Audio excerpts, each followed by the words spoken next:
Bonsoir, bienvenue à Zone Libre. Il y a 2 ans, le scandale éclatait à l'hôpital Saint-Charles-Borromée, un centre de soins prolongés de Montréal. Un enregistrement clandestin révélait un cas de mauvais traitement de la part du personnel à l'endroit d'une résidente. Vous connaissez la suite, le décès tragique du directeur, l'enquête gouvernementale et la mise en tutelle de l'hôpital. 1 an plus tard, le réalisateur Yves Langlois est retourné à Saint-Charles-Borromée. Il a recueilli des témoignages encore troublants sur ce genre d'institution.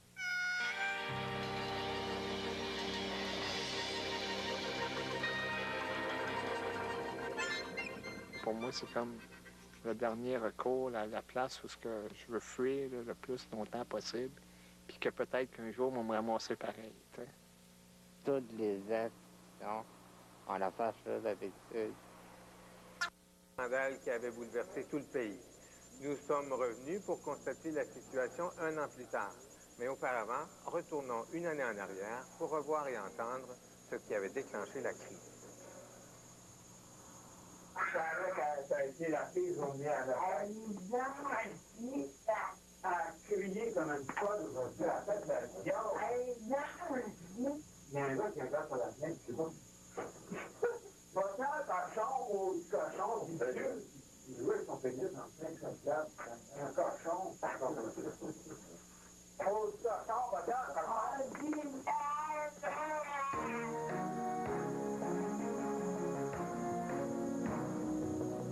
Bonsoir, voici nos grands titres. Du scandale au drame, la tourmente s'intensifie autour du centre d'hébergement Saint-Charles-Borromée. Et oui, l'affaire Saint-Charles-Borromée tourne au tragique. Le directeur général Léon Lafleur était porté disparu depuis hier matin. Tout porte à croire qu'il s'est suicidé. Mélanie Bourgeois, le corps d'un homme a été trouvé en fin de journée à Saint-Hyacinthe dans un hôtel. Exactement. On a des pensées, surtout pour la famille à ce moment-ci, qui doivent vivre des moments très difficiles et on souhaite beaucoup de courage. Et au point, le cas de Saint-Charles-Borromée est-il unique? Le système est organisé en fonction de tâches qui doivent être faites. Alors, c'est pas en fonction des besoins de l'individu, c'est en fonction des besoins organisationnels pour desservir ces individus-là. C'est pas un maladie. Tout ce que je vois, c'est un centre hospitalier. Et ça, il y a beaucoup de préposés qui le disent. La presse, ma blonde ne peut même pas coucher ici plus que 2 jours. Ajoute quelque chose, Serge.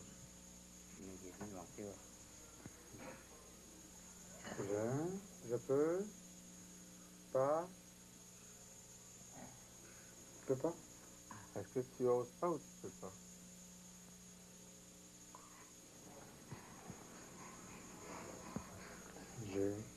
Ah non, les 2. Ah ben non, rien, je peux pas en plus courageux que ça. Enfin. Est-ce que tu penses que si tu dénonces, tu risques d'avoir des conséquences? Oui. Tu sais, les représailles sont pas toujours, souvent sont très subtiles. Alors, c'est pas des marques, on ne l'attachera pas, mais on peut ne pas lui parler pendant 2 semaines. Et quand vous restez dans un endroit qu'on ne vous parle pas pendant 2 semaines, ça peut être long. Oui, tout le monde qui va dénoncer auront des conséquences. Moi, le premier. Alors, dénonce, ça veut dire que je suis seul, là, moi, là, comme un câble, là. Hein? Faut qu'on m'aide un peu, là. Oui. Hein? Alors, aide-moi. Maintenant, est-ce que ces témoignages reflètent une opinion plus large? Est-ce que ces patients sont traités convenablement selon les règles? Ou s'agit-il de cas isolés? J'ai été sodomisée par un préposé. J'ai dit à l'infirmière que je m'étais fait violer. Qu'est-ce qu'elle a fait? Rien. Ben, fait palpiter cette jambe-là en premier, il y a 3-4 ans. Puis ça avait commencé par une infection au pied. Il y avait une plaie sur le côté droit. Puis tout le méchant qu'il y avait s'est transféré sur le côté gauche du pied. Puis ça traînait en longueur, puis le médecin ne m'envoyait pas à l'hôpital. Fait que je me suis parti moi-même, puis j'ai été moi-même à l'hôpital Saint-Luc. Ça, c'était un vendredi. Puis le lundi, il a mis une coupe à la jambe. Mais si j'aurais pas été lucide, mettons, là, parce qu'il y en a ici qui sont pas lucides, là, les patients, les résidents, je veux dire, j'aurais pu mourir. C'était une grosse infection, il était rendu dans la jambe. Est-ce que ça aurait pu être arrêté avant? Oui. C'est la plaie qui a été mal soignée. Est-ce qu'il aurait pu sauver ta jambe? Oui. Gisèle, qu'on s'occupe depuis plusieurs années, m'a lui donnait 14 pilules par jour parce qu'elle criait, parce qu'elle perdait sa capacité de communiquer. Puis elle voulait être tournée de côté, elle voulait qu'on lui mette du baume à lèvres, elle voulait changer le poste de télévision, toutes des choses qu'elle ne pouvait pas faire elle-même. Donc, ça amenait des frustrations. Les frustrations, ça s'exprimait en des cris parce qu'elle n'avait pas d'autre moyen que de l'exprimer. Donc, on lui donnait des médicaments pour la calmer. Donc, elle était rendue à un moment donné qu'elle était gaga. Elle voyait des bonhommes faire sur elle. Elle entendait des voix qui disaient qu'elle allait la tuer. Il y a des heures pour tout. Pour aller à la toilette, pour faire ça. Pour manger. Oui. Pour dormir. Oui. Pour se lever. Qu'est-ce que vous pouvez décider vous-même? Pas grand-chose. Vous êtes un amoureux ici? Oui. Est-ce que vous pouvez être ensemble seuls? Des fois, pas tout le temps. Comment ça? Il y a toujours quelqu'un qui ouvre la porte de ma chambre. Aucune intimité, aucune chance à développer une relation amoureuse. C'est comme, qu'est-ce que tu vas faire, là? Tu vas inviter ta femme le restant de tes jours dans ta petite chambre de l'hôpital que des fois tu partages avec quelqu'un d'autre. Voyons donc. C'est impossible. Est-ce que tu es seul dans ta chambre? Non. C'est qui l'autre personne? Elle s'appelle Maria. C'est une madame vieille, là. Dans les 80 ans. Puis, Il n'y a pas de jeune? Il n'y aurait pas pu te mettre avec une jeune? c'est ça que je voulais, mais...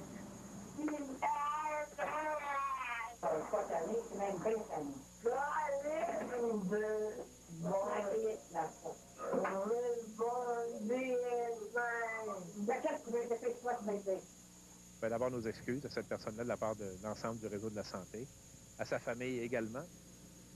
C'est excusé. Mais moi, je pense que c'est bien des excuses, mais on veut plus que des excuses. On ne veut pas que ce dossier-là s'éteigne comme ça s'est étendu la dernière fois qu'il y a eu des plaintes à cet hôpital-là. Après ces événements, le ministre Couillard a placé la résidence Saint-Charles-Borromée sous tutelle. Maintenant, un an plus tard, la tutelle a été levée. On verra ce que ça a donné.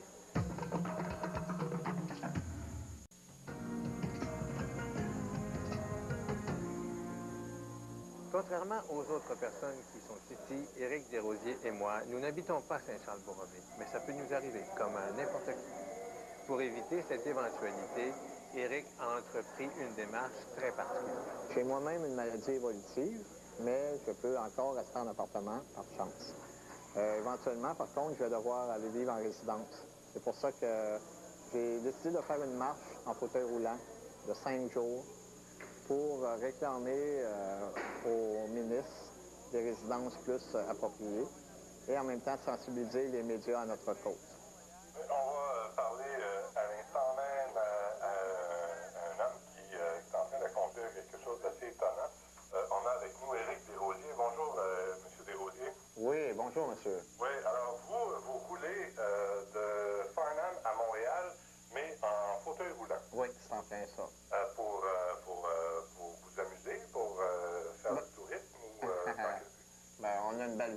du tourisme, mais le but, c'est pas ça. Au début, c'était plus un défi personnel que je m'étais fixé, tandis que j'ai encore la chance et la force physique de le faire. Ils sont malades, pas à peu près. Ah, ils sont pas...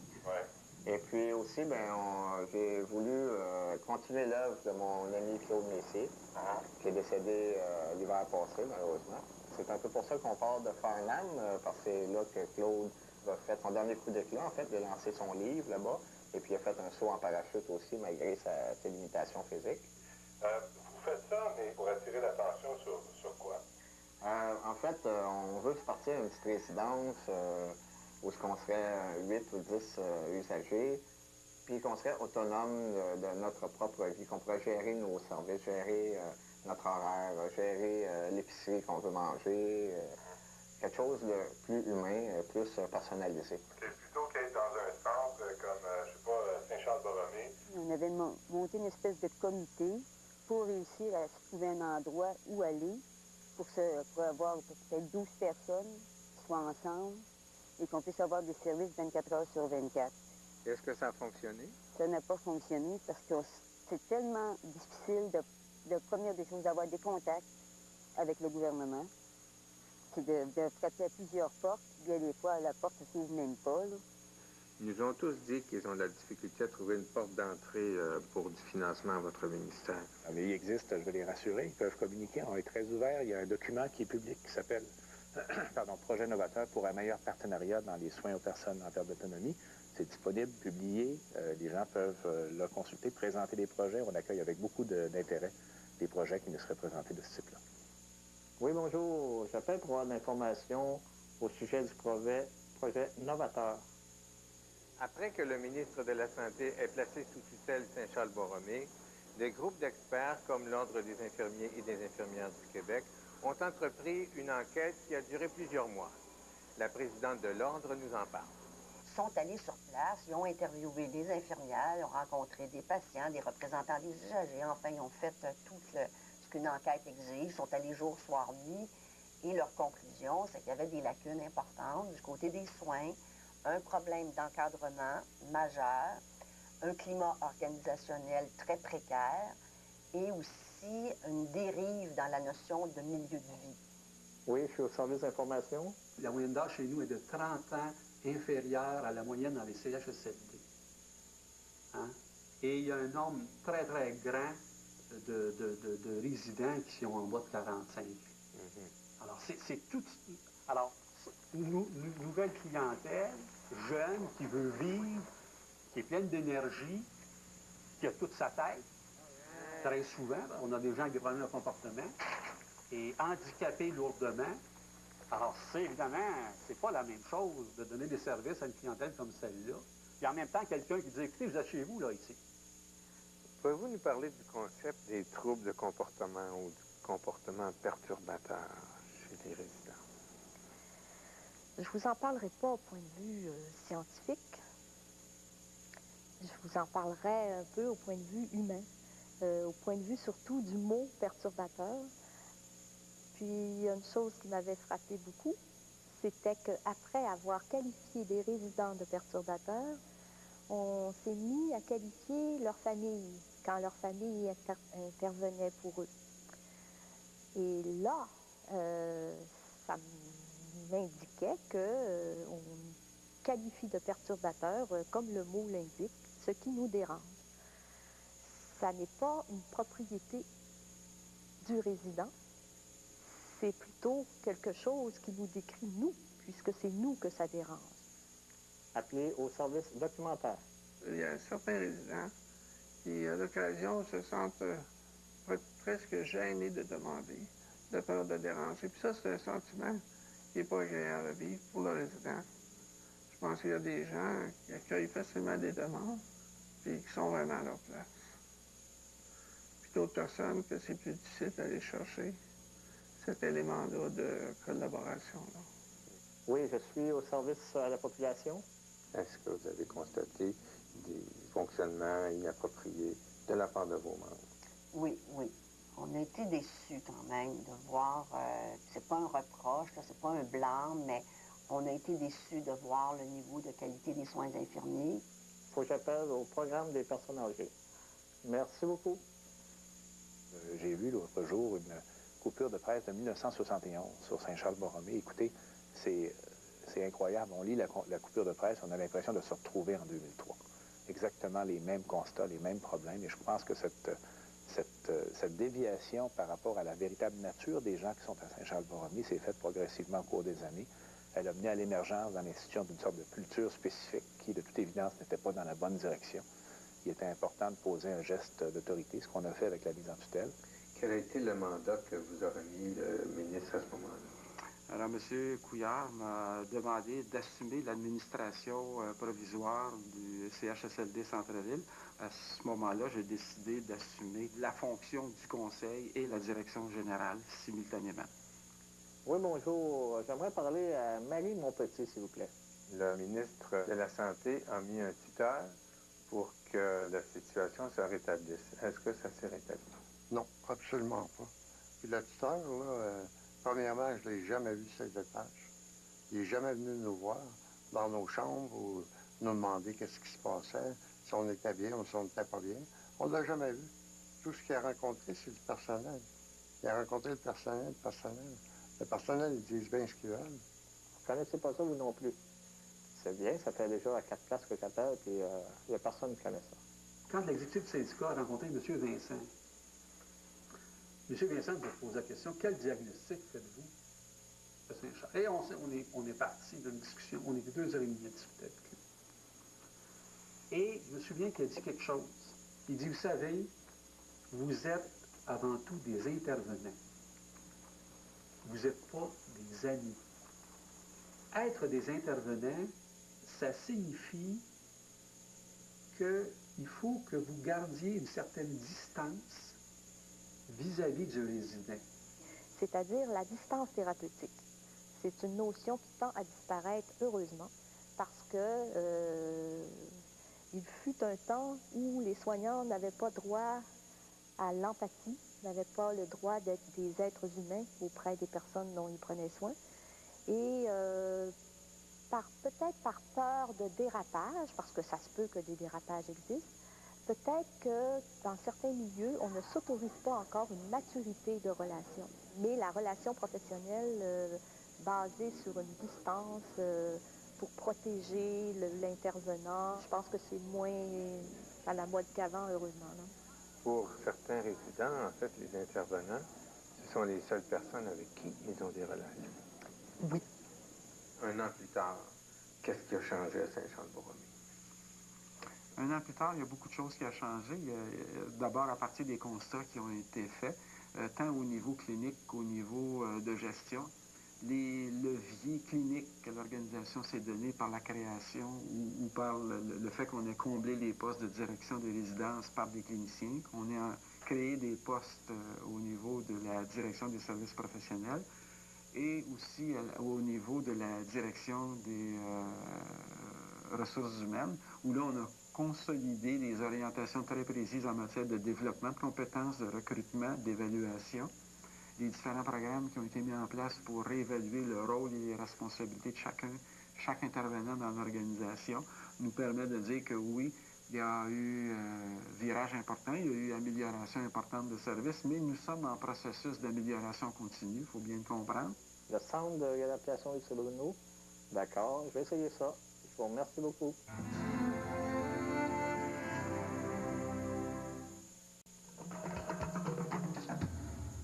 Vous avez lu certainement le rapport de M. Vincent qui a été nommé par le ministre. Comment vous percevez ce rapport-là? Bien, c'est un rapport, je l'ai trouvé un peu timide, un petit peu, il faut comme lire entre les lignes, on ne sait pas trop qu'est-ce qu'il veut dire. C'est un rapport langue de bois et qui, en fait, je suis certaine que tout le temps qu'il était là, il a fait pour le mieux, mais il vient de renvoyer le paquet à un prochain directeur, c'est clair. Ce rapport-là permet... Puis c'est comme un rapport style management. Il faut qu'il dit veuillez, s'il vous plaît, gérer le milieu. Info logement. Je me dois d'assurer l'application, je pense, des recommandations qui ont été faites dans les différents rapports, dans le document final aussi de M. Vincent. Donc, d'assurer le suivi de ces recommandations-là et de m'assurer que le changement ou les mesures correctives sont mises en place. C'est une note de service qui a été portée à notre attention, qui a été signée par vous. Et donc, il y a un extrait qui dit « Le monde des médias préfère le sensationnalisme négligent de mettre les choses dans une perspective d'ensemble. Nous faisons tout notre pouvoir pour vous protéger de ces assauts. Ces assauts peuvent avoir un effet négatif sur la perception que vous avez de vous-même. Vous êtes les personnes les mieux placées pour juger de ce que vous valez. Alors, la question, est-ce que ça ne lance pas un message qui encourage les personnes fautives à continuer dans la même voie? » Non, je pense que c'est tout simplement, la conclusion veut tout simplement dire aux gens, arrêtez de penser que les autres ne cessent de vous juger. Bon, ben écoutez, bonne chance, puis vous avez bien du courage. Je pense que Farnham, Montréal, il y a bien de monde, moi inclus, on ne le ferait même pas en vélo.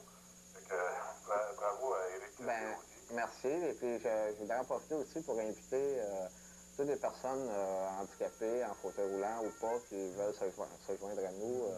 D'accord. Bon, ben écoutez, oui, on passe le message et bonne chance, M. Desrosiers. Ben, merci. Merci de nous avoir parlé. Ça m'a fait plaisir. Merci, au revoir. Merci, au revoir. À mesure que la radio et les journaux ont commencé à parler de la marche en fauteuil roulant, il y a des gens qui ont commencé à joindre à nous, et puis ça, c'était fantastique. Avec toute la gang de chaises qu'on était, là, ce qui était le fun, là, on s'aurait cru comme en moto. En groupe comme ça, moi, je me pensais carrément sur mon Harley.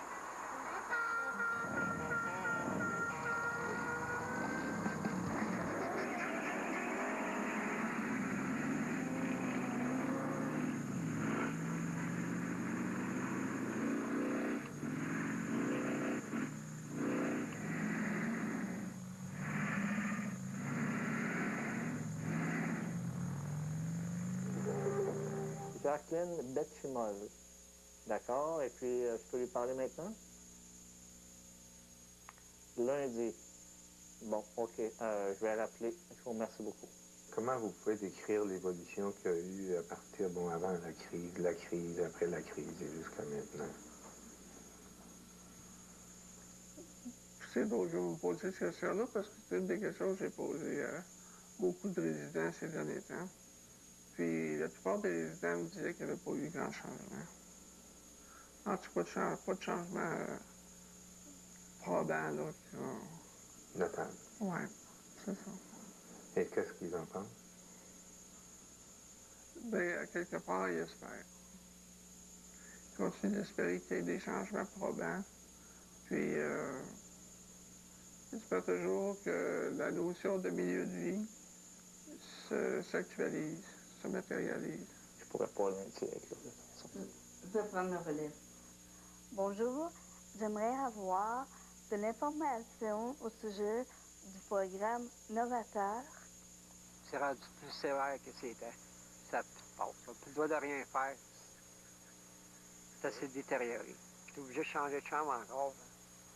Ça me tente pas, là. Ça devrait être une chambre privée. Puis il y a 2 lits dedans. Ça dirait une cellule de prison. Je l'ai fait mon temps. J'ai déjà été en dedans, moi. J'ai pas besoin d'aller en cellule encore.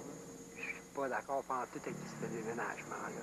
Surtout celui qu'ils vont mettre dans ma chambre. C'est un gars, je suis pas capable de sentir pendant tout. Il prend un coup, puis quand il arrive le soir, bien tard, il dérange tout le monde dans la chambre. À la prison de Bordeaux, on a plus de liberté en prison aussi qu'on en a là à Saint-Charles. Moi, je vous dis que dans plusieurs prisons, les gens sont mieux traités que nous. Dans ce genre de milieu-là, c'est comme un milieu carcéral. La situation s'est tellement dégradée au fil des années qu'on aboutit à une situation qu'on n'arrive plus à retracer les véritables responsabilités de tous et chacun. Ben là, on se sent comme d'une trappe à souris, là. Tu sais, t'es comme surveillé à 24/24, là, puis il plonge pas. Est-ce qu'il y a du personnel approprié? Oui, il y a vraiment du bon personnel ici. Mais ça prend qu'une pomme pourrette en tout cas, ça prend une pomme pourrette pour pourrir le panier. Ça prend qu'un petit boss qui décide qu'on fait lui avant et non l'autre, qui a demandé depuis 3/4 d'heure à être changé. Mais non, il change ça. Il commence à tourner, puis mais que c'est rendu à elle, là, ils vont la changer. Mais ça fait 3/4 d'heure, 1 heure qu'elle est déjà dans ses besoins. C'est pas correct.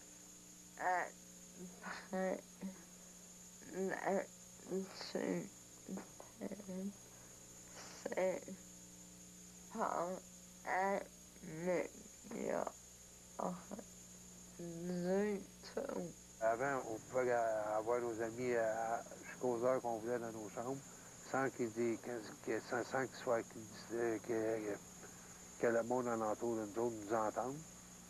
Puis là, aujourd'hui, mais là, ils nous ont mis, ils ont fait un couvre-feu qu'à 11 heures, les visiteurs sortent de la bâtisse.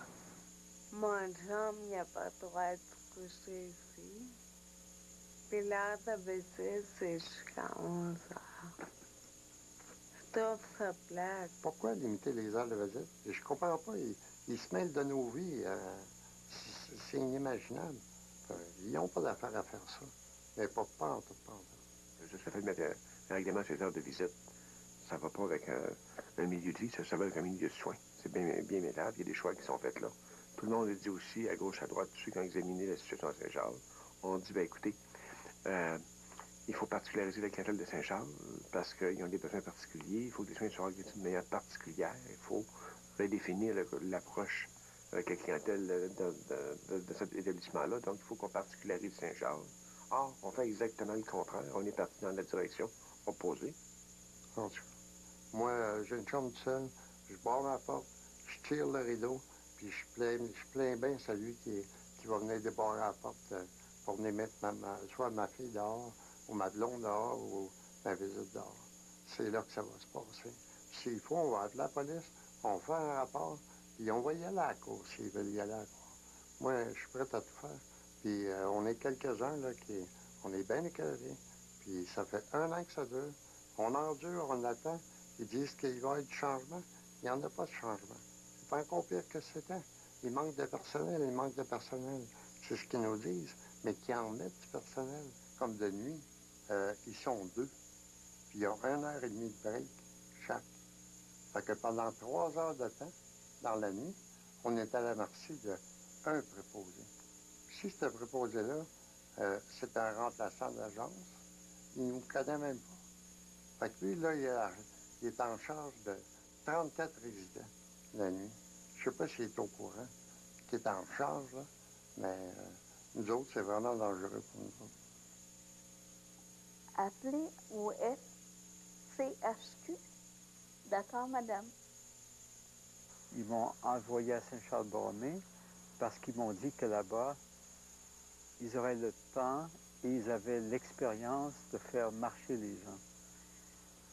Mais ce qui est arrivé, c'est que quand je suis arrivé là-bas, ils m'ont tenu dans un lit pendant 3 mois. Et j'ai été suivi par un neurologue de l'Hôtel-Dieu qui m'a dit, il a dit, la raison pour laquelle tu es en fauteuil roulant maintenant, c'est pas à cause de ta maladie, c'est à cause du fait que à Saint-Charles-Borromée, on ne t'a pas permis de marcher. Le mot qu'on devrait réellement se rappeler, c'est le mépris. Par exemple, si je suis à mon ordinateur, vu que je suis en fauteuil roulant, ils pensent qu'ils ont le droit de regarder dans l'écran. C'est-à-dire qu'on ne fait pas ça aux gens normaux. Pourquoi le faire aux gens qui sont en fauteuil roulant? Je suis bien aux ateliers Habitation. Mon nom est Marie-Josée Miaka, de la Fondation Claude Messier. S'ils veulent te dévaloriser à tes propres yeux, comme ça la personne n'a pas le courage de se battre. C'est un genre de harcèlement psychologique qui se passe. Je ne souhaite pas que ce qui m'est arrivé arrive à qui que ce soit d'autre. Ça peut arriver à n'importe qui, là. Tu peux conduire ta voiture, un imbécile te rentre dedans. Excusez-moi, madame, ça fait plusieurs personnes à qui je m'adresse. C'est pour ça que je bafouille un peu. Ce qui me donne beaucoup d'espoir, c'est que je vois que les jeunes qui viennent en stage sont très positifs. Vous voyez l'éclat dans leurs yeux, vous voyez qu'ils sont très intéressés. Et c'est une bonne augure pour le futur. Comment se fait-il qu'on ne te rencontre pas avec un fauteuil électrique?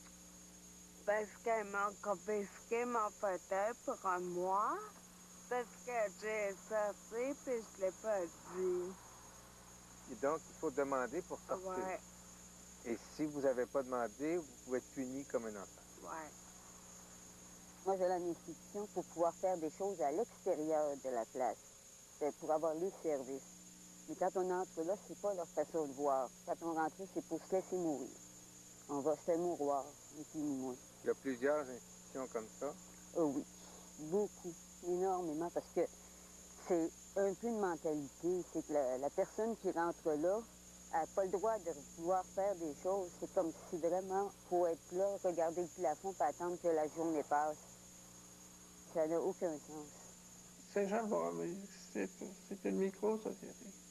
Ça réunit ici des gens avec plein de blessures de tous les types, au niveau intérieur surtout, là.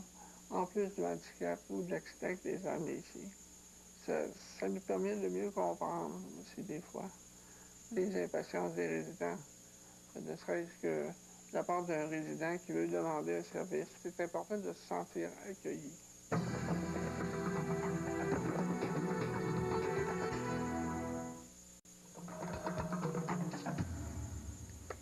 La personne hébergée conserve les mêmes droits que tout citoyen. Elle peut sortir et recevoir des visiteurs.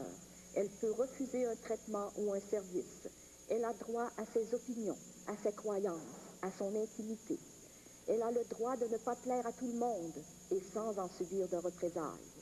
Elle a le droit de pleurer et d'exprimer ses émotions. Elle a le droit de ne pas exceller dans les performances intellectuelles ou dans les relations avec ses semblables.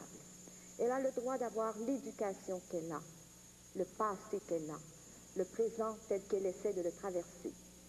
Elle a le droit de ne pas être le citoyen parfait, le client idéal, le malade modèle. Est-ce que c'est à bâtir son quartier? Les intervenants sont au service du résident. Et à ce titre-là, ils ont des devoirs envers le résident.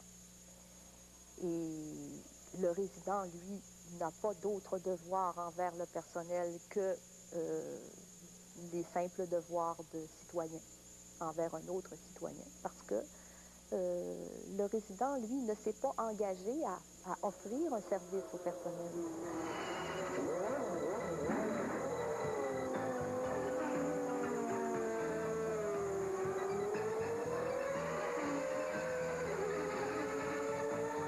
Personnellement, j'aime bien la Formule 1. Et puis, j'ai trouvé ça le fun qu'on puisse emmener quelques résidents sur la piste Villeneuve.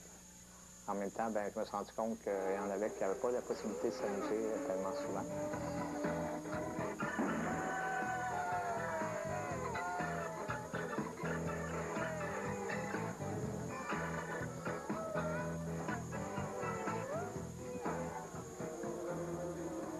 On a beaucoup parlé des comportements répréhensibles de certains préposés.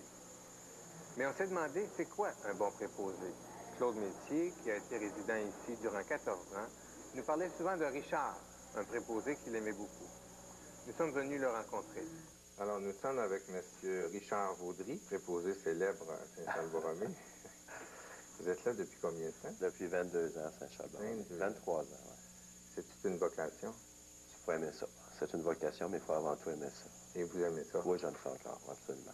Je suis quelqu'un qui est contre la rotation. Quand tu as toujours le même résident, peu importe qui, c'est sûr que tu crées une espèce de relation de confiance, de respect. C'est la base pour moi, ça. Il y a des gens qui préfèrent changer de résident sur une base mensuelle ou sinon garder les mêmes résidents. Nous autres, actuellement, je pense qu'on est la seule unité qui ne fait pas de rotation. Et pour quelle raison? Parce qu'on prépare ça comme ça, puis les résidents aussi ils préparent comme ça. Les résidents sont contents d'avoir toujours les mêmes préposés qui s'occupent d'eux, je veux dire. Ils ont à se dévêtir, on a quand même une certaine... on partage beaucoup d'intimité, veut pas. Puis c'est plus facile à connaître les besoins, les petits besoins, là, des fois, qui ne sont pas nécessairement toujours marqués sur une feuille de route, parce qu'il y a des choses que... un petit spasme ou une petite ceinture ou quoi que ce soit, tu finis par les connaître, fait que c'est plus facile. Moi, je trouve ça plus facile, en tout cas. Puis mes résidents aussi. Qu'est-ce qui fait un bon préposé? Un bon préposé, il faut aimer les résidents avant tout. Il faut aimer ce que tu fais, c'est sûr. La première contact que tu as avec un résident est bien important. Souvent, c'est nous autres qui va devenir leur famille. Il y en a beaucoup pour qui n'ont pas de famille, je veux dire. C'est nous autres, la famille, c'est sûr. En partant, là, je veux dire, même si tu as eu des bonnes méthodes de travail, des bonnes techniques, si ça, tu ne l'as pas, cette chimie-là, avec le résident, tu peux pas être un bon préposé à ce moment-là. Puis-je parler à M. François Renaud, s'il vous plaît, à la planification et recherche? Si je te disais, demain, tu peux t'en aller. À manger. T'en irais? Ouais. À quoi ça ressemblerait l'endroit où tu aimerais aller? Une grande maison. Pas beaucoup de monde dedans. Ici, j'ai mon appartement tout seul. C'est vraiment un milieu de vie très différent, plus naturel, plus vivant, beaucoup plus stimulant. Ça, c'est très important. L'environnement, là, ça compte énormément pour avoir... Quand t'as un bon moral, là, tu peux affronter plein de choses. Avec ton appartement privé? Ouais. Tes prises de décision? Ouais. À l'heure où tu veux te coucher? Ouais. Et faire quoi d'autre? Fumer, manger n'importe quelle heure, puis manger où est-ce que je veux. Là, tu peux pas manger où tu veux? Non. Se mettre au salon. Joe Blow. TV1. Shut up. Ça, c'est mon contrôle d'environnement.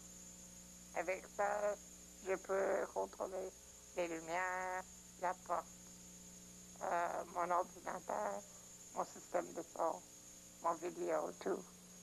Je suis rendue à Québec. Le fait d'avoir leur intimité, là, ils peuvent recevoir qui ils veulent, ils sont chez eux. À la limite, tu vois, il y a des portes qui donnent sur l'extérieur. Les gens peuvent arriver directement chez eux. On ne le sait pas, on ne veut pas le savoir, tu sais, puis ça les regarde. Une des affaires qui m'emballe dans les îlots, c'est ça. C'est que les gens puissent vivre leur intimité, puis avoir une vie sociale qui se rapproche de la vie sociale d'un peu tout le monde. Ma mère, c'est comme une toute folle. Ça fait longtemps que j'ai pas fait ça. J'adore me promener sur une petite dame. Ce qui m'intéresse avec la maison, la résidence Claude Messier, c'est que je pourrais continuer à vivre comme n'importe quel citoyen, citoyenne. Je peux vivre dans la communauté. Je peux prendre mes propres décisions. À quelle heure je veux me lever, à quelle heure je veux me coucher, à quelle heure je veux manger, qu'est-ce que je veux manger, si je veux prendre un bain ou pas, si je veux sortir ou pas, si je veux savoir des gens, si je décide d'avoir un chum et de faire un bout de chemin avec. C'est ça. Vous êtes à Hall? Résidence où on pourrait avoir plus de liberté de vie, plus d'autonomie, plus de dignité, entre autres. Est-ce que vous prévoyez qu'il y a des appartements qui vont se libérer prochainement? Non. Et ça peut aller quand? Impossible à prévoir. C'est fantastique, les îlots comme esplanade, mais il n'y a pas assez de place. On a besoin de plus. Fait que moi et Claude, on a décidé de partir notre propre projet de résidence. Et puis, par contre, c'est pas facile avec les fonctionnaires. Maintenant que Claude est décédé, mais on continue à aller de l'avant. On espère toujours réussir à ouvrir notre propre résidence tandis qu'on est encore en vie. Oui, madame, mais je veux savoir où je suis parce que présentement, j'ai téléphoné à Montréal, à Québec, puis là, je téléphonais à Hall. Je vais être sûre que je suis au bon endroit.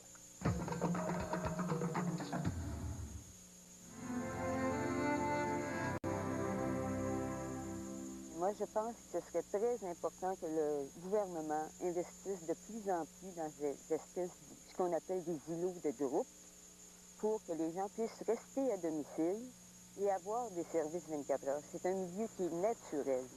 L'institution, ce n'est pas un milieu naturel, loin de là. C'est un milieu, la plupart des gens jeunes qui rentrent là se laissent mourir, graduellement. Je ne pense pas que ça coûte plus cher à être hébergé dans son propre logement avec des services. Évidemment, tout dépend des services que nécessite la personne, mais pour une bonne partie des gens hébergés présentement, le phénomène de l'argent n'est pas celui qui empêche le développement de ressources alternatives parce que l'argent est présentement mis en hébergement.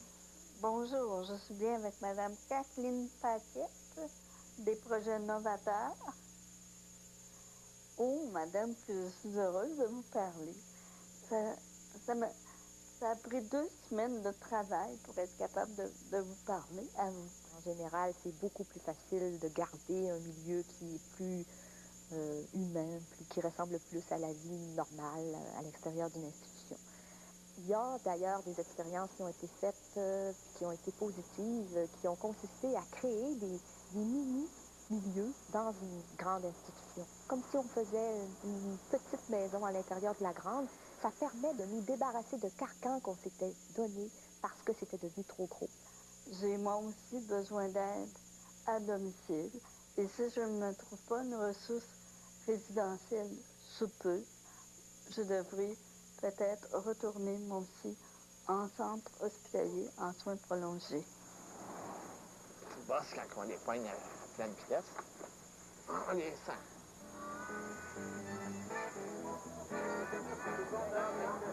Il est là.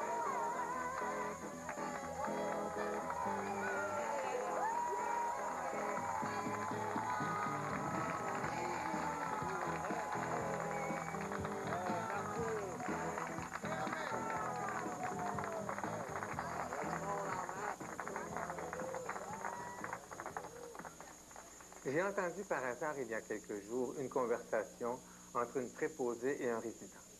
Je me trouvais dans la salle de bain qui relie sa chambre à celle où j'étais en visite. Le monsieur expliquait poliment à sa préposée qu'il ne s'endormait pas à l'heure où elle le couchait et lui demandait simplement de le coucher un peu plus tard. La femme lui a répondu, pour faire ça, il faudrait que quelqu'un d'autre change d'heure. Moi, je ne commencerai pas à demander à tout le monde à quelle heure il veut se coucher. Alors, il n'y en est pas question. Puis elle est sortie. Pourtant, la seule façon de régler le drame que vivent les résidents de Saint-Charles-Borromée, ce serait justement d'écouter les besoins spécifiques et d'essayer d'y répondre. De se centrer sur la personne plutôt que sur la structure. Ça prendrait moins d'une semaine à une petite équipe de recherche-action pour rencontrer tous les résidents un à un et leur demander leurs besoins. Moins d'une semaine. Et ça fait 30 ans qu'on fait des études.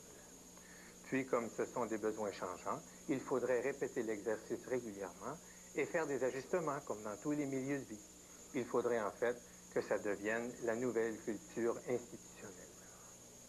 Puis, si je peux me permettre de vous faire une autre suggestion, Monsieur le ministre, Madame la directrice et tout le monde, ce serait de passer une semaine dans un fauteuil comme celui-ci. Pour l'avoir expérimenté durant ces quelques jours de tournage, je peux vous dire qu'on en apprend beaucoup. J'ai appris surtout une chose, c'est que malgré nos préjugés, la seule différence qui existe entre ces personnes et les autres, c'est qu'elles ne peuvent pas se lever et s'en aller.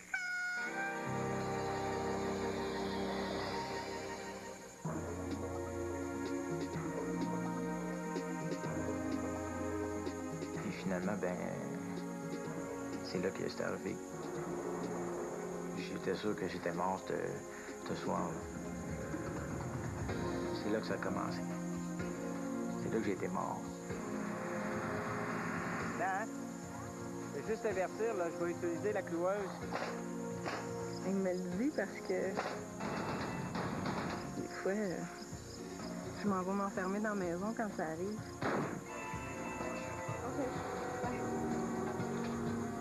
Pour moi, être sur un bateau fermé avec 300 hommes était plus là ma peur. J'avais dit au gars, go ahead, make my day, tu sais, parce que là, j'étais rendue une machine à tuer, j'étais plus rendue celle qui n'aurait pas réagi. C'est là que j'ai commencé à réfléchir aussi. Puis pour les forces, un soldat qui commence à penser, c'est plus un bon soldat. Joanne, parle-moi. Dis-moi ce que tu veux. Il faut que j'entende ta voix. Il faut que quelqu'un me parle parce que je vais sauter une coche.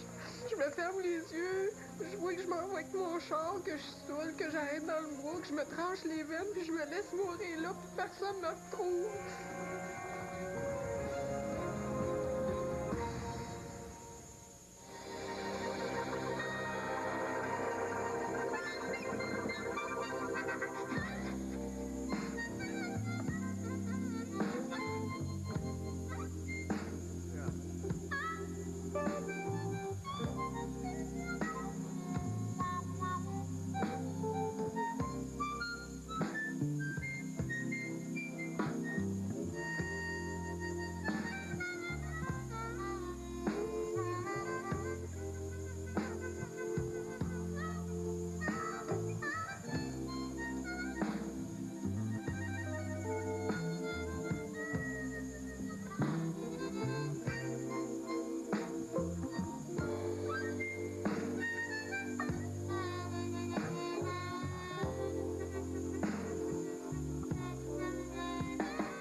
Sport, une présentation.